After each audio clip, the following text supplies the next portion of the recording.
एक फिल्म और बजट लगभग 4,000 करोड़। एक पुत्र होने के नाते अपने पिता के वचन का पालन करना मेरा कर्तव्य है। डायरेक्टर नीतीश तिवारी, जिसने दंगल और छिछोरे जैसी फिल्में ऑलरेडी दे रखी हैं, और सब्जेक्ट हमारी सबसे बड़ी सांस्कृतिक धरोहर रामायण। सुनने में लगता है कि ये बॉक्स ऑफिस का हर रिकॉर्ड तोड़ देगी, लेकिन जब ट्रेलर ड्रॉप हुआ इंटरनेट पर काफी भूचाल आ गया। लोग स्क्रीनशॉट लेकर रोस्ट कर रहे हैं। कोई कह रहा है ये रामायण नहीं है, रावण की फिल्म लग रही है, और कोई सीता जी की ज्वेलरी पर रिसर्च पेपर लिखने बैठ गया है। तो सवाल ये है, क्या ये सिर्फ एक ट्रोलिंग है या फिर एक पूरी जनरेशन की भावनाओं से जुड़ा कोई मामला? अगले कुछ मिनटों में हम पॉइंट बाय पॉइंट तोड़ने वाले हैं। किरदारों का लुक, हिस्टोरिकल गलतियां और रणवीर की डिक्शनरी एंड हनुमान जी गायब क्यों हो गए, और सबसे आखिरी में क्या ये असली गुस्सा है या फिर सोची समझी पीआर स्ट्रेटेजी। इसीलिए एंड तक रुकना, क्योंकि लास्ट पॉइंट आपकी सोच बदल सकता है। चलिए शुरू करते हैं नंबर से, क्योंकि नंबर कभी भी झूठ नहीं बोलते हैं। 4,000 करोड़ ये सिर्फ एक बजट नहीं है। इसका मतलब क्या है? इसका मतलब है कि मेकर्स इसे हॉलीवुड लेवल ग्लोबल प्रोडक्ट की तरह पोजीशन कर रहे हैं, ना कि एक रीजनल मैथोलॉजिकल फिल्म की तरह। अब यही बात प्रॉब्लम भी बन जाती है। जब बजट इतना बड़ा होता है, एक्सपेक्टेशन भी उतनी बड़ी हो जाती है, और जब एक्सपेक्टेशन नहीं मिलती है तो ब्लैक फ्लैश उतना ही वायलेंट हो जाता है। यानी ट्रेलर आते ही गंदा शॉट, नकली वीएफएक्स और फॉरेस्ट भी प्लास्टिक जैसा लग रहा है। ऐसे कमेंट बाढ़ की तरह आने लगे हैं। मतलब समझिए, पैसा दिखा पर ऑडियंस को सोल नहीं दिखी है। और रामायण जैसी कहानी में लोग पैसा नहीं सोल ढूंढते हैं। अब बात करते हैं पूरी कंट्रोवर्सी के सेंटर पॉइंट की, सीता जी के किरदार की। वाल्मीकि रामायण में सीता जी को किस तरह दिखाया गया है? शांत और अपार आंतरिक शक्ति वाली, पर कभी हथियार उठाने वाली वॉरियर नहीं। उनके लिए जो शब्द इस्तेमाल हुए हैं वो सौम्यता और दिव्यता की बात करते हैं, ना कि युद्ध कौशल की। उनके नाम में कोमलता है जो सदियों से बदली नहीं है। अब ट्रेलर में क्या दिखा है? हाथ में तलवार है और मॉडर्न सारी स्टाइल वगैरह, घूंघट लगभग गायब भी है। तो सवाल ये है, क्या ये गलत है या ये सिर्फ एक मॉडर्न इंटरप्रिटेशन है? देखिए, इसका मतलब समझना जरूरी है। जब मेकर्स किसी मैथोलॉजिकल कैरेक्टर को एजेंसी देने के लिए तलवार पकड़ा देते हैं, तो एक तबका इसे एम्पावरमेंट समझता है और दूसरा तबका इसे कैरेक्टर की असली पहचान से भटकाना मानता है। यही टकराव आजकल सोशल मीडिया पर देखने को मिलता है साफ। और एक सीन जो सबसे ज्यादा डिस्कशन में है, सूर्पनखा वाले प्रसंग में सीता जी की मौजूदगी और उनका सीधा डायलॉग। ओरिजिनल टेक्स्ट में ये एनकाउंटर सिर्फ राम और लक्ष्मण तक ही सीमित रहता है। सीता जी की भूमिका वहाँ पर साइलेंट होती है, शांत होती है। तो जब स्क्रिप्ट इस बैलेंस को बदल देती है तो लोग इसे कैरेक्टर ऑप्शन कहने लगते हैं, ना कि क्रिएटिव लिबर्टी। अब एक और कैरेक्टर जिस पर काफी ज्यादा डिस्कशन हो रहा है, महारानी केकई। ट्रेलर में उनका लुक काफी ज्यादा रॉयल और हैवीली ऑर्नामेंटेड दिखाया गया है, और यहीं से डिबेट शुरू हुई है। कुछ लोग बोल रहे हैं ये रानी कम फैशन शो ज्यादा लग रहा है, लेकिन रुको, यहाँ एक इंटरेस्टिंग बात भी है। रामायण किसी एक जमाने का डॉक्यूमेंट्री रिकॉर्ड नहीं है। अलग अलग रीजंस ने इसे अलग अलग तरीके से इमेजिन किया है, इसीलिए कॉस्ट्यूम में वेरिएशन होना कोई नई बात नहीं है। प्रॉब्लम कहाँ हुई है? जब ऑडियंस को कॉस्ट्यूम कैरेक्टर से बड़ा दिखने लग गया। मतलब कैरेक्टर याद नहीं रहा, ज्वेलरी याद रह गई। शाबाश!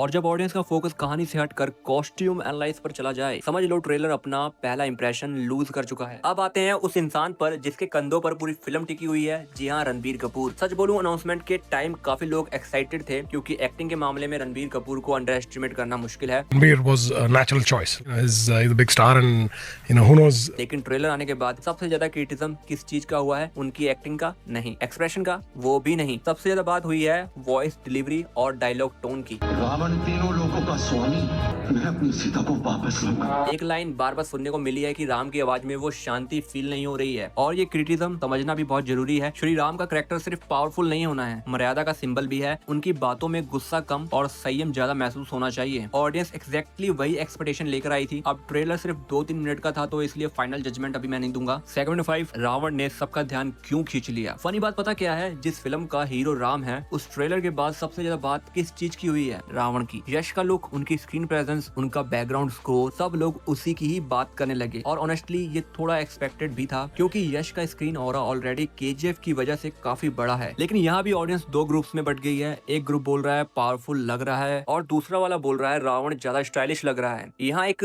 बैलेंस मेंटेन करना बहुत मुश्किल होता है। विलन को डेंजरस भी दिखाना है, लेकिन इतना कूल भी नहीं बना देना है कि हीरो साइड में से चला जाए। और ट्रेलर के बाद काफी लोगों को लगा कि रावण का इम्पैक्ट राम से भी ज्यादा बड़ा फील हो रहा है। ये प्रेस भी हो सकता है और वार्निंग भी। एक और चीज है जिसने फैंस को सरप्राइज किया है, हनुमान जी। ट्रेलर खत्म हो गया है और लोग कमेंट्स में सिर्फ एक ही बात लिखने लगे हैं, हनुमान जी कहाँ हैं? सोचो, रामायण की कहानी और उसमें हनुमान सलमान जी की सिर्फ झलक नेचुरली ऑडियंस देखना चाहती थी। हो सकता है कि मेकर्स उन्हें बाद के मार्केटिंग कैंपेन के लिए बचा रहे हो सकता है कि उनका मेजर रिवील सेकंड ट्रेलर में हो, लेकिन ऑडियंस की साइकोलॉजी सिंपल होती है। जिस कैरेक्टर से इमोशनल कनेक्शन सबसे ज्यादा होता है उसे ट्रेलर में भी देखना चाहती है, और जब वो मिसिंग हो तो क्यूरियोसिटी के साथ में डिसअपॉइंटमेंट भी आ जाती है। अब आते हैं सबसे वायरल टॉपिक पर, VFX। ट्रेलर रिलीज होते ही frame by frame screen shots निकलने लगे हैं। किसी को जंगल फेक लग रहा है, किसी को लाइटिंग आर्टिफिशियल लग रही है, किसी को CGI ओवर प्रोसेस लग रहा है। लेकिन एक सेकंड, यही इंटरनेट पहले हॉलीवुड ट्रेलर्स के साथ भी करता था। हर फ्रेम को जूम करके उसके फ्लोज ढूंढना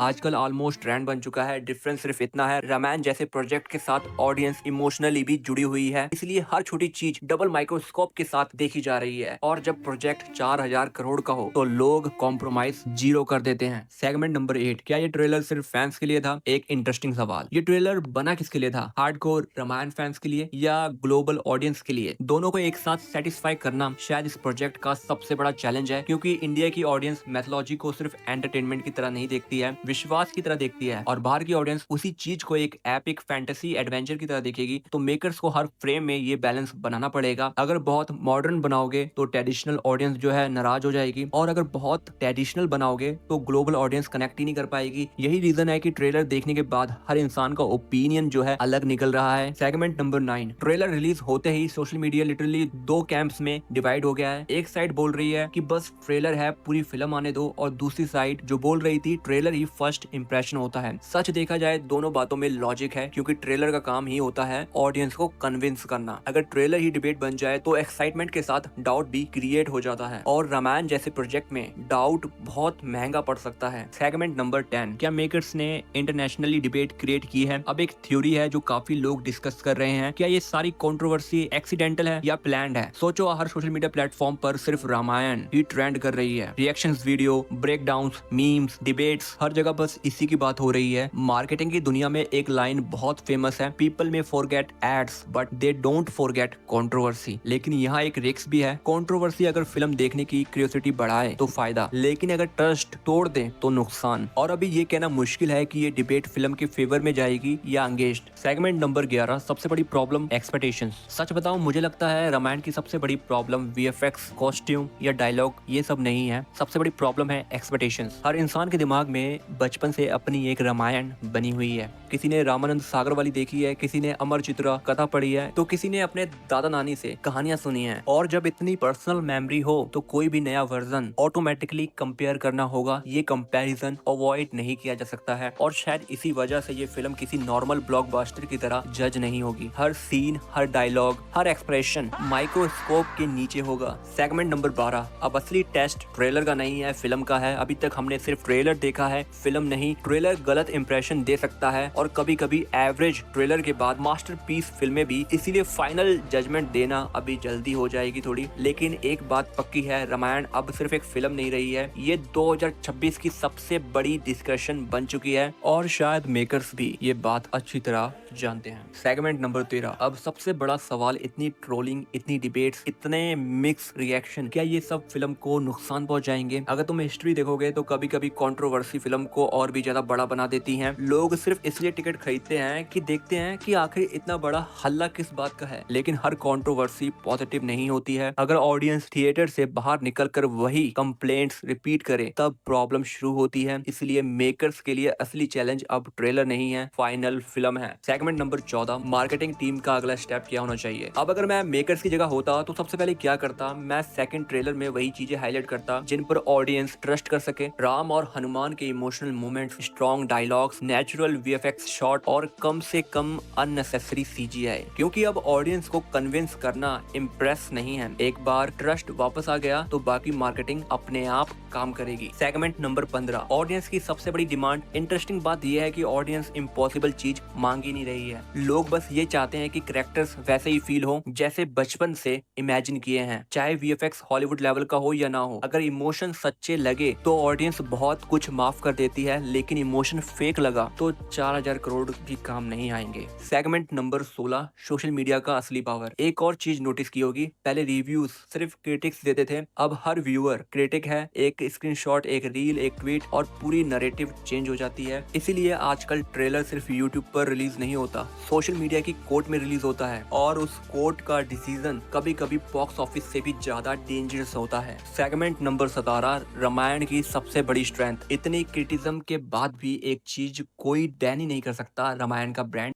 तू मुझे छू भी नहीं सकता, मैं एक खतरनाक ब्रांड हूँ।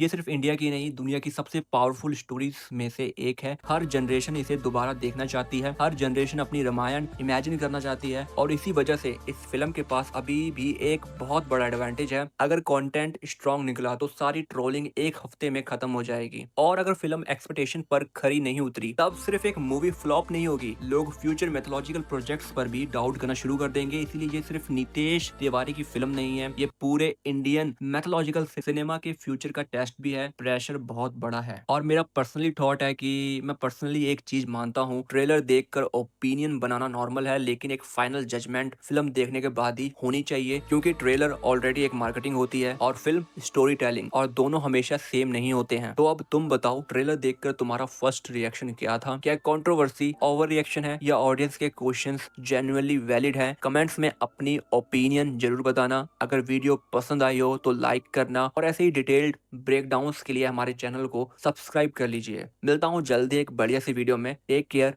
Bye bye.